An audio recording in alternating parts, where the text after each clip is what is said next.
మీరు ఈ ఫోరెన్సిక్ సర్వేలు చేస్తుంటారు. ఎలక్షన్ మీరు last ఫోరెన్సిక్ time లో ఎలక్షన్ సర్వే చేశారు. అవును బీఆర్ఎస్ ఓటమి పాలవుతుందని ఇచ్చారు. నేను అవును. కూడా మీతో డిస్కస్ చేశాను కరెక్ట్ కదా. కరెక్ట్ దాని మీద చర్చ కూడా ఇప్పుడు బాగా జరిగింది. అవును. ఎందుకు ఇలా ఇచ్చారు, నిజమేనా అనేసి.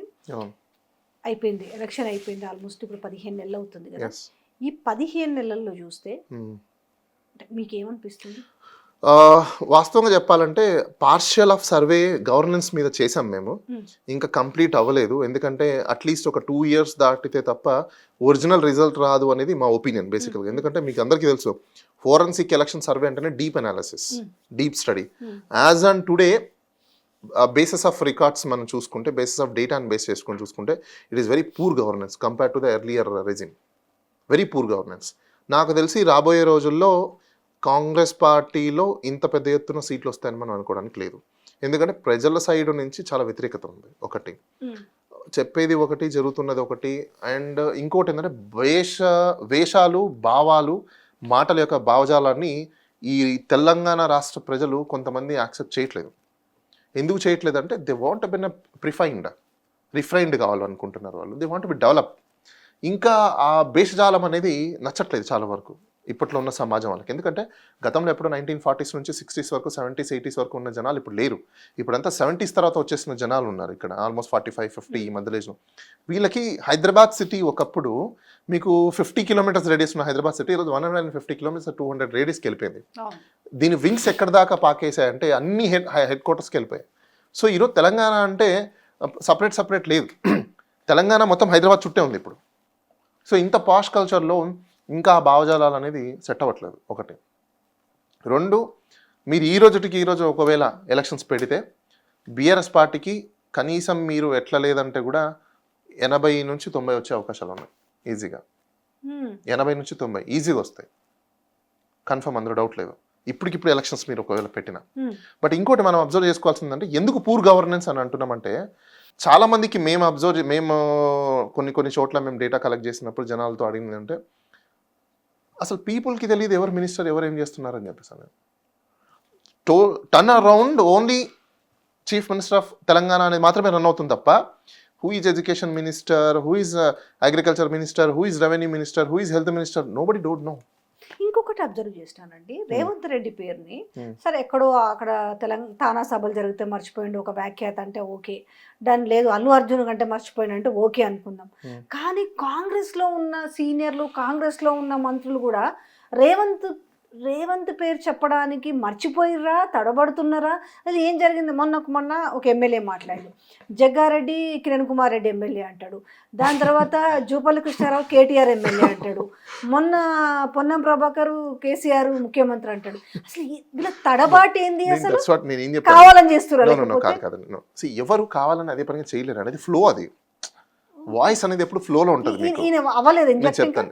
ఎస్ ఎగ్జాక్ట్లీ, నేను అదే అంటున్నా.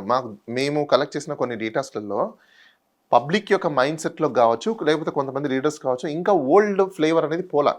ఈయన ఇంజెక్ట్ అవ్వాలంటే అలాంటి పనులు చేస్తే మాత్రం ఇంజెక్ట్ అవుతారు. సో ఇంకా పెనిట్రేషన్ అవ్వడానికి కుదరట్లేదు, అంత రేంజ్ ఆఫ్ పనులు జరగట్లేదు మనకు పెనిట్రేషన్ అవ్వడానికి. సో అలాంటి సందర్భాలలో ఏ విధంగా మీకు గుర్తొస్తుంది చెప్పండి? ఆల్ ఆఫ్ సడన్గా వచ్చే అవకాశాలు తక్కువ. సో అందుకోసం మీకు ఇప్పటికిప్పుడు ఎలక్షన్స్ పెట్టినా టీఆర్ఎస్ పార్టీకి ఎలా లేదన్నా 80 చిల్లర నుంచి 90 మధ్యలో ఈజీగా వస్తాయి. మీరు ఇచ్చిన సర్వేకి బీఆర్ఎస్ ఓడిపోతుందని ఇచ్చిన సర్వేకి ఎగ్జాక్ట్లీ నేనే తీసుకున్నాను. ఎందుకంటే నా సర్వే తెలంగాణలో చాలా హల్చల్ చేసింది ఆ రోజుల్లో. అది మీకు తెలుసు, మీరు చాలా డిబేట్స్ చేశారు. నేను ఇచ్చిన సర్వే నాకు ఆ రోజు జనాల్లో నుంచి వచ్చిన ఇన్పుట్స్ అవి నాకు ఈ రోజు వస్తున్న ఇన్పుట్స్. ఆ రోజేం నాకు బీఆర్ఎస్ ఫేవర్ కాదు, లేకపోతే కాంగ్రెస్ ఫేవర్ కాదు. ఈ రోజేం నాకు కాంగ్రెస్ వ్యతిరేకం కాదు, లేకపోతే బీఆర్ఎస్ ఫేవర్ కాదు. ప్రజల్లో నుంచి ప్రజలు అనుకుంటున్న అభిప్రాయాలని బేస్ చేసుకొని మేము ఏదైనా చెప్పగలుగుతాం తప్ప నుంచి వేరే సపరేట్ నుంచి మేమేం తెలియము కదా. బీజేపీ మేము ఈ తెలంగాణ రాష్ట్రంలో ఈసారి మాది అధికారం అనే ఒక భ్రమ అనుకోవచ్చా? అంటే బీజేపీ ఎందుకు ఆ హోప్స్ పెట్టుకుంటుంది? రీజన్ ఏంటి అంటే, మీకు తెలంగాణలో మనం హైదరాబాద్ పరిసరాల ప్రాంతాలలో చూసుకున్నా, లేకపోతే ఆదిలాబాదు, నిజామాబాదు ఆ ఏరియాలో అన్నీ చూసుకుంటే తెలంగాణలో మైగ్రేషన్స్ వచ్చి సెటిల్ అయిపోయి చాలా మంది ఉన్నారు చాలా వరకు. సో వీళ్ళంతా భావజాలాలు ఎలా ఉన్నాయంటే ఇప్పుడు మళ్ళీ they are back to the pavilion వెళ్తున్నారు. అందరు గ్లోబలైజేషన్ అవ్వాలి అనుకుంటే వీళ్ళు గ్లోబలైజేషన్స్ అవ్వట్లేదు, వీళ్ళు గ్లోబలైజేషన్స్కి వస్తున్నారు. అంటే మరి బ్యాక్ ఇప్పుడు సనాతన ధర్మం అనొచ్చు, లేకపోతే ఇంకోటి అనొచ్చు, అదే వాళ్ళు మతం వాట్ ఎవర్. కానీ ఆ మత్తులో ఎలక్షన్స్ని నడిపిస్తున్నారు. ప్రజలు చాలా భయభ్రాంతులకు ఎవరి దగ్గర భయపడతారు అంటే భక్తి, దేవుడు అనే దగ్గర ఎక్కువ భయపడే మన అవకాశాలు దగ్గర ఉంటాయి. ఉంటుందంటదా అవకాశం ఇక్కడ తెలంగాణలో? అది తెలంగాణలో వర్కౌట్ అవ్వకనే ఇక్కడ నేనేం చెప్తున్నా, నార్త్ సైడ్ ఉన్న ఫ్లేవర్ ఆఫ్ ఓటర్స్ ఏవైతే ఉన్నారో, ఇప్పుడు బీజేపీకి ఉన్న ప్లస్ పాయింట్ ఏంటంటే వాళ్ళకి సిస్టమ్ చేతిలో ఉంది. ఈ సిస్టమ్ చేతిలో ఉన్నప్పుడు మీకు ఓటర్స్ని కానీ లేకపోతే డేటాస్ని కానీ మార్చడం చాలా ఈజీ. సో ఆ ఫ్లేవర్ మీద వాళ్ళు ఒక ఫస్ట్ ఏం చేస్తారంటే, మీకు ఒక నిప్పు రాలితే ఎట్లా పొగొస్తుందో అట్లా ఒక ఫ్లేవర్ని తీసుకొస్తారు సొసైటీలో. మీడియాలో పెద్ద చర్చలాగా రోడ్ల మీద ధర్నాలు అంటారు, ఇవంటారు, అవి ఏవి మళ్ళీ ప్రజలకు సంబంధించిన కాదు. మీరు ఒకసారి గమనిస్తే ఇప్పుడు చూడండి, మనిషి చచ్చిపోతే ఏ వ్యక్తి వచ్చి ధర్నా చేయడు. అదే ఏ ఒక్క మనము డొమెస్టిక్ యానిమల్ ఏదైనా చనిపోయింది అనుకోండి, ఖచ్చితంగా అందరూ రోడ్ల మీదకి వచ్చేస్తారు, కేసులు అంటారు, ఇదంటారు, అది అయిపోయింది, ఇది అయిపోయింది, ఇది రక్షించాలి, అది రక్షించాలి. అరే బాస్, నువ్వు చనిపోతున్నావు, హ్యూమన్, నిన్ను ఎవరు రక్షించాలి, అది నువ్వు మాట్లాడు, ఎవడు మాట్లాడు మళ్ళీ. అంటే వీళ్ళు ఫోకస్ అంతా ఎలా డైవర్ట్ చేస్తున్నారంటే ప్రజల్ని ఒక కంప్లీట్ నారోస్టిక్ ఆఫ్ డేటాలోకి తీసుకెళ్ళిపోతున్నారు. అవుతుందా అంటే డెఫినెట్గా ఉన్నారు కదా, పర్సంటేజ్ ఆఫ్ పీపుల్ ఉన్నారు కదా. ఈ పర్సంటేజ్ ఆఫ్ పీపుల్ని బేస్ చేసుకొని ఆ ఫ్లేవర్ని చూపించేసి మీకు మేనేజ్ చేయడం చాలా ఈజీ ఉంది. ఎంతసేపు ఇంకా మీదంతా చేతిలో ఉన్న పని కదా వాళ్ళకి. సో కాబట్టే వాళ్ళు ఆ ప్లానింగ్స్ వేసుకుంటున్నారు.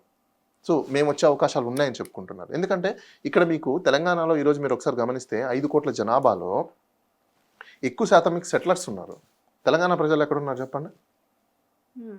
నాకు తెలిసినంత వరకు 2.5 crore తెలంగాణ ప్రజలు ఉంటే మిగతా 2.5 crores ప్రజలు ఎక్కడి నుంచి ఉన్నారు? మైగ్రేషన్స్. మరి మైగ్రెంట్స్ ఎవరు? ఓటర్స్ ఇక్కడ ఉన్నారు కదా, ఓట్లు ఉన్నాయి కదా. మరి వీళ్ళందరూ ఏం ఆలోచించుకుంటారు? మీకు మంచి జరిగిందా చెడు జరిగిందా డిఫరెంట్ స్టోరీ. వీళ్ళేమనుకుంటున్నారు, తెలంగాణకు వచ్చాము, ఇక్కడ నేను జాబ్ చేసుకుంటున్నాను, నేను బతుకుతున్నాను, నేను కష్టపడుతున్నాను ఫీలింగ్స్ వెళ్ళిపోయింది.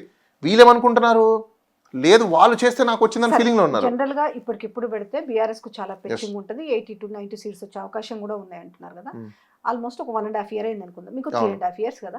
ఎట్లా టర్న్ తిరిగే అవకాశం ఉంటుంది, ఎప్పుడు మనం గెస్ చేయడానికి అవకాశం ఉంటుంది? ఒకటి నాకు తెలిసినంత వరకు కాంగ్రెస్ పార్టీ ఇంకా ఆ వెలిఫేర్ ఆఫ్ గవర్నెన్స్ చేస్తుంది అని చెప్పేసి ఎవరు భావించట్లేదు. సో అది ఫెయిల్యూర్ అయిపోయింది అనేది ప్రజలు భావిస్తున్నారు, నేను మీరు కాదు భావించేది. సో కాబట్టి మీకు ఇంకొక 3 years మీరు పోయినా, అంటే ఇంకొక 2 years మీరు కాలంని గడిపిస్తున్నా, 3.5 years అయినా మీకు ఎప్పుడైతే పబ్లిక్లో బీఆర్ఎస్ పార్టీ ఓ రేంజ్లో పబ్లిక్ పాలసీస్ మీద ఫైట్ చేస్తే డెఫినెట్గా మీకు చెప్పలేం, ఇమీడియట్లీ గవర్నమెంట్ కూడా కూలిపోవచ్చు. ఇది ఒక మాట కూడా వినిపిస్తుంది. ఎందుకంటే రీజన్ చెప్తాను. చాలా మంది ఇప్పుడు కాంగ్రెస్ పార్టీకి ఎడ్జెస్ మీద ఉంది అది. ఎప్పుడైతే పబ్లిక్ వైబ్ చేంజ్ అయిపోతుందో మీకు కాంగ్రెస్ పార్టీలో కూడా కొంచెం వ్యతిరేకత స్టార్ట్ అయింది అనుకోండి, డెఫినెట్లీ చేంజింగ్ ఓవర్స్ అనేది జరుగుతాయి. ఎప్పుడైతే ఇంటర్నల్ వార్ అనేది జరుగుతుందో మీకు, పొలిటికల్ వార్ ఇంటర్నల్గా, ఎప్పుడైతే మద్దతు నో కాన్ఫిడెన్స్ మోషన్ కానీ మూవ్ అయిందనుకోండి, గవర్నమెంట్ పడిపోతుంది మీకు అక్కడ. ఎందుకంటే రేవంత్ రెడ్డి బహిరంగ సభలో జనరల్ గా చర్చలు జరుగుతున్న నేపథ్యంలో ఆయన నోటి నుంచి సంవత్సరానికి నన్ను దిగిపోమంటున్నారు, పాలమూరు బిడ్డ మీద ఇంత పగన అన్నారు. అర్థం కాని విషయం ఏంటంటే ఎవరు దిగిపోమన్నారో చెప్పుంటే బాగుండేది. రాహుల్ గాంధీ దిగిపోమన్నాడా, మోడీ దిగిపోమన్నాడు అర్థం కాలే, కానీ ఏదో ఒక ఇన్సెక్యూరిటీ నడుస్తుంది. అంటే ప్రజలకు తెలియని విషయం ఏంటంటే అందరూ ఏమనుకుంటున్నారు అంటే చీఫ్ మినిస్టర్ అంటే హైయెస్ట్ పొజిషన్ బాస్ అని అనుకుంటున్నారు. నో, ఎమ్మెల్యేలు బాస్లు ఫస్ట్ మనం అందరం తెలుసుకోవాలి. ఈ ఒక్క ఎమ్మెల్యే నేను నో కాన్ఫిడెన్స్ అన్నారు అనుకోండి, నువ్వు దిగిపోవాల్సిందే. ఒక్క ఎమ్మెల్యే, ఎక్కువ కూడా అక్కర్లా, 1 MLA if he against of you he moved a motion seem out, ఏముండదు. కానీ కొంత అన్సర్టనిటీ కనపడుతుంది. అన్సర్టనిటీ ఉందండి. నేను అదేంటే ఈ అన్సర్టనిటీ ఎందుకంటే ప్రజలు ఇప్పుడు రకరకాల థింగ్స్ ఉన్నాయండి. ఇప్పుడు నల్గొండ సైడ్ కూడా మీరు కాంగ్రెస్కి అంత ఇది ఉన్న నల్గొండ సైడ్, ఈరోజు నల్గొండలో కాంగ్రెస్కి ఇప్పుడు ఈరోజు పెద్దగా ఇది చేయట్లేదు. ఎందుకని ఇప్పుడు చాలామంది అనుకుంటున్నారు, అయ్యో బీఆర్ఎస్ టైంలోనే కొంచెం ఇది ఉండేది కదా అన్న ఫీలింగ్లోకి వచ్చున్నారు. ఎందుకు వచ్చింది? బ్యారేజ్. ఈ బ్యారేజ్ చేసుకోవడంలోనే కాంగ్రెస్ పార్టీ బీఆర్ఎస్ పార్టీ అనేది అది క్లియర్ కనిపిస్తుంది.